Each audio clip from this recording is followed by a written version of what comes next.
It knows your story. Hai sahabat, ada kabar gembira nih buat para pecinta film. Ketika sebuah film laku keras, biasanya akan dibuat sequel. Tahun 2025 ini ada 5 film sequel teranyar yang sangat dinanti pecinta film internasional. Apa saja film-filmnya? Kita bahas bersama. Di tempat kelima ada Final Destination Bloodlines. Setelah 14 tahun dari film terakhirnya, Final Destination Bloodlines kembali mengajak penonton memacu adrenalin menyaksikan para tokoh utama menghindari kematian. Kali ini, sequel Final Destination membawa alur baru, yaitu penglihatan supranatural yang diwariskan dari neneknya yang berhasil menghindari kematian. Seperti apa ya kengeriannya? Film ini sudah tayang sejak Rabu kemarin ya sahabat, dan hanya untuk 17 tahun ke atas. Death is coming for our family. Keempat, ada Tron Ares. Tron Ares merupakan sequel dari Tron Legacy. Kedua film ini berada di dalam universe yang sama, tapi Tron Ares ini dianggap sebagai sequel independen. Artinya, karakter dan alur ceritanya tidak langsung terhubung dengan cerita film sebelumnya, walaupun ada beberapa elemen yang menjadi penghubung. Seperti film sebelumnya, Tron Ares menggambarkan dunia modern yang futuristik. Film bercerita tentang Ares, sebuah program digital yang dikirim ke dunia nyata untuk misi berbahaya. Film ini dijadwalkan tayang 10 Oktober mendatang. Ketiga, ada Avatar Fire and Ash. Sequel film Avatar ini melanjutkan kisah keluarga Jake Sully dan Neytiri di planet Pandora setelah Avatar The Way of Water. Dalam film ini, mereka akan bertemu suku Ash People atau orang-orang abu yang melambangkan elemen api. Karakter baru ini akan sangat berbeda dari suku-suku yang ada di planet Pandora sebelumnya, sehingga akan ada konflik baru yang harus diselesaikan. Film ini direncanakan tayang 19 Desember mendatang. Kedua, ada Karate Kid Legends. Bagi generasi X dan generasi milenial, pasti sudah tidak asing dengan Ralph Macchio, pemeran Daniel LaRusso, sang Karate Kid. Nah, di tahun 2025 ini, Daniel LaRusso kembali hadir memamerkan keahlian karatenya. Film Karate Kid Legends ini menceritakan perjalanan Li Fong, seorang ahli kungfu muda yang pindah ke Amerika. Untuk mempersiapkan diri, Li Fong berlatih dengan Mr. Han yang diperankan Jackie Chan dan Daniel LaRusso yang merupakan murid Mr. Miyagi dulu. Kalau mau bernostalgia, film ini akan tayang 30 Mei mendatang. Kung Fu, used to. Lalu di tempat pertama ada Mission Impossible Final Reckoning. Sequel dari franchise Mission Impossible ini melanjutkan cerita dari film sebelumnya, yaitu Dead Reckoning Part 1. Bercerita tentang Ethan Hunt yang melacak senjata jenis baru yang mengancam keberadaan umat manusia. Sama seperti film Mission Impossible sebelumnya, film ini pastinya akan menghadirkan aksi ekstrim yang memacu adrenalin. Apalagi Tom Cruise dikenal suka melakukan aksi ekstrimnya sendiri tanpa stuntman. Bagi yang ingin memacu adrenalin, film MI Final Reckoning akan tayang 21 Mei besok. Nah, bagaimana sahabat? Sudah ada incaran film yang mau ditonton bersama pasangan? I need you to trust me. One last time.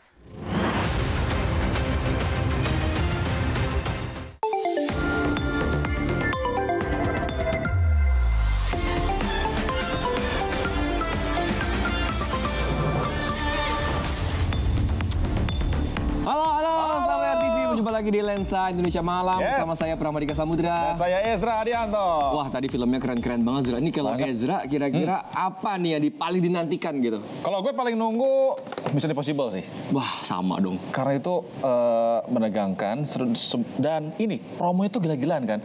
Ada yang nge-teaserin gimana Tom Cruise, Ethan Hunt lagi lari-lari di usianya yang udah segitu cuy. Betul, jadi dia tuh udah mulai nge-spill atau nge-spoil ininya ya, behind the scene-nya ya. Nah, udah rame banget dan dia juga udah tur ke beberapa negara padahal filmnya juga belum tayang gitu. Itu dia, ini menarik banget ditunggu dan cocoknya memang nonton-nonton film blockbuster kayak gini nih pas weekend nggak sih, ya kan? Enak banget. Emang cocok banget nonton pas weekend. Tapi weekend nggak cuma nonton doang kali, Zra.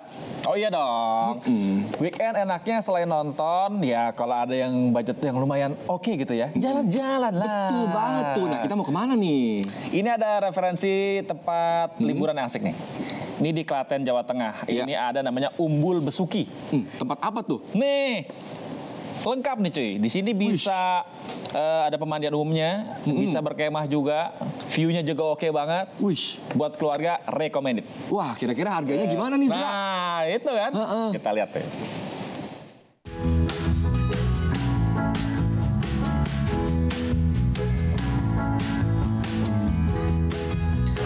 jernih, angin sepoi-sepoi, dan suasana alami. Mau berenang? Boleh. Mau duduk santai sambil menikmati pemandangan? Juga bisa. Semua ini bisa kita nikmati di wisata alam Umbul Besuki di Desa Ponggok, Klaten, Jawa Tengah. Pengunjung akan dimanjakan dengan air jernih yang keluar dari mata air alami yang ada di sini. Suasana sejuk hadir dari ribuan pohon jati yang ada di lokasi wisata. Jadi, pengunjung nggak usah takut terkena serangan matahari saat berenang di sini. Ada berbagai kolam yang bisa kita nikmati di sini. Untuk pengunjung yang belum bisa berenang, pengelola juga menyediakan pelampung. Jadi, bisa tetap menikmati kesegaran air tanpa takut tenggelam. Kalau dulu kan bisa main air terus kayak kolamnya dalam terus ada pelampungnya paling sedikit sih kolamnya bisa luas. Kalau yang paling itu sih dari bersihnya. Tiket masuknya cukup terjangkau ya sahabat, mulai dari Rp5.000 saja per orang. Selain berenang, lokasi wisata ini juga menyediakan tempat camping dengan pemandangan yang menakjubkan. Cocok banget buat menghabiskan akhir pekan. Dari Klaten, Jawa Tengah, Singgi Aji, RTV. Nah, gimana? Seru ya, Zra? Seru banget, dan satu hal yang menurut gue paling menarik, paling penting buat gue ya, disediakan pelampung bagi yang tidak bisa berenang. Itu penting banget buat gue. Karena nggak bisa berenang ya? Nggak bisa soalnya. Tapi naik motor bisa dong? Bisa, walaupun ya baru 2-3 hari lalu lah tilang ya. Terus gimana tuh kalau ditilang? Oh aman, maksudnya aman ya ikutin prosedur lah di sidang, ya untuk nebus SIM ya kayak gitulah. Oh itu kan berarti resmi dong, Iya bayar dong. dendanya ke negara dong. Iyalah. Nah ini ada informasi Zra, kalau ada di Medan nih, ada oknum polisi yang habis nilang orang, dendanya minta ditransfer ke rekening pribadi. Maksudnya dendanya tilangnya itu dibayar ke rekening pribadinya Pak Polisi? Pak Polisi? Lah? Katanya sih begitu. Nah makanya faktanya kita cek ke lapangan. Gimana? SNK-nya tadi Pak? Udah kirim? Udah Pak. Udah Oslo. Damai di tempat dan penilangan dibatalkan karena sudah masuk transferan. Begitulah yang terjadi dalam rekaman video viral ini. Seorang oknum polisi lalu lintas tampak dari kejauhan sedang memberhentikan sepeda motor. Tapi anehnya, si pengendara kok malah ngeluarin handphonenya. Dan ternyata, si oknum polisi lalu lintas ini minta ditransfer Rp200.000 kepada si pengendara via aplikasi supaya lolos dari penilangan. SNK-nya tadi Pak? Udah kirim? Udah Pak. Udah Oslo. Waduh, masuk kantong pribadi dong. Apa Pak? SNK sama KTP? SIM mana ada? Kasat Lantas Polrestabes Medan pun membenarkan bahwa oknum polisi Bribka HB tersebut melakukan penilangan tidak sesuai SOP. Tentunya dari hasil pemeriksaan yang dilakukan oleh Paminal, yang bersangkutan akan tetap diproses ya sesuai dengan kesalahan yang bersangkutan berbuat. Ya, nanti sudah dilapor ke pimpinan, tinggal nunggu disposisi, nanti akan segera ditindaklanjuti oleh Paminal Polrestabes Medan. Kalau memang terbukti bersalah, kira-kira sanksi untuk si oknum berat nggak ya? Soalnya masih banyak aja nih oknum-oknum yang berulah di saat Polri sedang berusaha memperbaiki citranya. Dari Medan, Sumatera Utara, Wahyu Maulana, RTV. Udah kirim? Udah. Ya mungkin maksudnya baik, maksudnya kayak baik. Icuk ya maksudnya baik. Betul. Ya tapi ini yang viral juga karena ulah nih ya, selain polisi ada juga nih anggota DPRD cuy, anggota Dewan. Kenapa lagi tuh Za? Jadi viral video yang merekam Doski ini lagi nyawer DJ. Sampai jutaan rupiah cuy. Oh mungkin anggota Dewan yang terhormat sedang menghormati DJ kali Zra. Maksudnya baik Maksudnya gitu ya, baik, tapi nggak gitu. tahu juga ya. Ya selengkapnya daripada kita yang kelihatannya sujon gitu ya. Ya kita aja deh berita deh.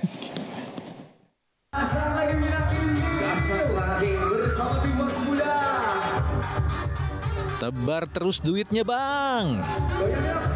Kalau dilihat dari warna tiap lembarnya sih, kayaknya pada tahu ya ini pecahan uang berapa. Lah, duitnya nggak habis-habis abang satu ini. Sampai penuh itu satu meja DJ. Kenalin sahabat, abang kaos putih satu ini namanya Hatami. Beliau ini adalah anggota DPRD Kabupaten Lampung Utara. Lagi ada acara rupanya, Bang. Ya itu kemarin ada acara ini Pak, Bang, ada sunatan ponakan, acara sunatan ponakan memang di rumah sendiri. Ya biasalah acara sore kan udah hiburan, udah nggak pulang lagi, nggak ada lagi. Saya di situ sebagai bukan sebagai undangan, memang tuan rumah. Oh, acara pribadi. Nggak sampai ganggu tetangga ya syukurnya. Soalnya musiknya kenceng juga. Tapi aksi ini memicu reaksi beragam dari masyarakat. Warga menilai aksi nyawer Hatami tidak pantas dilakukan seorang wakil rakyat yang harusnya menjaga norma dan etika publik. Ada juga yang berharap uang sebanyak itu disumbangkan kepada warga miskin. Warganet lain bahkan menyarankan diberikan saja ke panti asuhan. Ada pula yang berandai-andai uang saweran itu bisa membantu kebutuhan hidupnya. Tapi dari pimpinan anggota dewan sendiri bilang apa nih Bang Hatami? Dia bilang tolong jangan diulangi lagi. Saya bilang siap Bu, Tuhan. Insya Allah nggak saya ulangin, itu juga tanpa sengaja Bu, bukan saya buat-buat. Emang kalau kami Lampung ini kan kalau acara kan begitu. Oh, jadi udah tradisi di sana. Kalau ada hajatan, emang seheboh itu sahabat. Hatami sendiri menyatakan uang 3 juta rupiah yang digunakan untuk nyawer adalah hasil usaha pribadi di bidang perkebunan dan perikanan, bukan berasal dari anggaran negara. Oke sip Pak Anggota Dewan. Dari Kabupaten Lampung Utara, Lampung, Ahmad Ridwan, RTV. Tuh, nyawernya tanpa sengaja, Pram. Jadi kebanyakan gitu maksudnya, nggak sengaja itu, gitu loh. Ada gimana ya, Zra? Padahal kan kalau uangnya digunakan untuk kepentingan umum, gitu kan, untuk orang-orang yang susah di daerahnya itu kan lebih bermanfaat gitu ya. Benerin jalan kali ya? Benerin jalan. Jalan berlubang supaya nggak ada lagi jalan berlubang ya. Ya, tapi ya gitulah ya. Ya, kita ke informasi selanjutnya nih, Zra. Ini kan belakangan ini sering hujan nggak sih? Iya ya, beneran. Kayaknya ya 2 hari sekali minimal hujan gitu. Nah, ini di Bogor tuh karena saking derasnya intensitas hujan, di sana sampai ada longsor di daerah pemakaman, Zra. Hah? Pemakaman? Terus pemakamannya gimana dong makam? Nah, itu dia. Jadi ada 11 makam yang terdampak dan makam yang di tengah tiba-tiba jadi di pinggir. Lah? Di tebing, pinggir tebing karena longsor tuh lah tuh. Wah, mau nggak mau relokasi dong. Nah, itu dia makanya. Waduh. Informasinya. Ya ampun, ada longsor di tempat pemakaman Batakal, Kelurahan Batu Tulis, Kecamatan Bogor Selatan, Kota Bogor, Jawa Barat. Longsornya cukup dalam, yakni sedalam 10 meter dengan panjang permukaan tanah yang longsor itu sekitar 15 meter. Ada 8 makam yang tergerus tanah longsor. Dan ternyata kontur tanah makam di tempat ini begitu labil. Ditambah hujan deras yang terjadi di kawasan Bogor menyebabkan longsor terjadi. Oh, itu saya juga udah feeling dari awal ya, karena kan udah ada retak-retak gitu kan. Dari sebelum hujan itu udah retak gede, karena begitu hujan gede ya longsor, tidak ada longsor. Jam berapa? Kurang lebih sekitar jam 5, jam 6-an. Jadi pas waktu hujan gede ya? Pas hujan gede. Petugas pemakaman dan pihak BPBD Kota Bogor sudah berkoordinasi dengan keluarga ahli waris dari 8 makam yang terkena longsor untuk dilakukan relokasi jenazah ke 2 opsi lahan makam, yakni di sekitar tempat makam wakaf ini atau ke TPU Mulia Harja. Untuk yang 8 sudah dikomunikasikan, yang saat ini sedang kita relokasi di wilayah sekitar. Bahkan kalaupun nanti di TPU ini tidak memungkinkan, kami sudah menyiapkan dengan Dinas UPTD Pemakaman ke TPU Mulia Harja. Selain relokasi 8 makam sahabat, pihak BPBD Kota Bogor juga akan merelokasi 11 makam lainnya di tempat ini yang terdampak longsor, sambil menunggu keputusan dari para ahli waris. Dari Bogor, Jawa Barat, Wawan Supriyatna, RTV. Nah, iya. Itu kasihan ya. Jadi mau nggak mau kan berarti harus direlokasi tuh, dan ya repot lagi nggak sih sebenarnya? Betul, jadi sedih banget ya Zra ya. Nah, ini ngomongin yang sedih-sedih nih, ini kan soal makam, ini semoga bisa segera direlokasi ya, selesai ya. Ini ada juga yang informasi yang cukup bikin sedih di Bandung Barat cuy. Kenapa tuh Zra? Ini ada siswi kelas 1 SMA, ya, ini total nih, siswa SMA ini, total dari berangkat menuju sekolah, terus mengikuti kegiatan belajar mengajar di sekolah, sampai pulang lagi, sampai rumah, itu totalnya 12-13 jam. Waduh, padahal kan normalnya itu mungkin 6-7 jam ya sekolah tuh ya. 6-7 jam berarti kan ya hampir 2 kali lipat perjalanannya itu kan. Nah ini karena memang kenapa dia begitu? Kondisi jalanannya ini harus nyebrang-nyebrang kali segara cuy. Waduh, kasihan banget ya. Nah kita lihatlah bagaimana kisah hidup dari siswa kelas 1 SMA ini di Bandung Barat nih.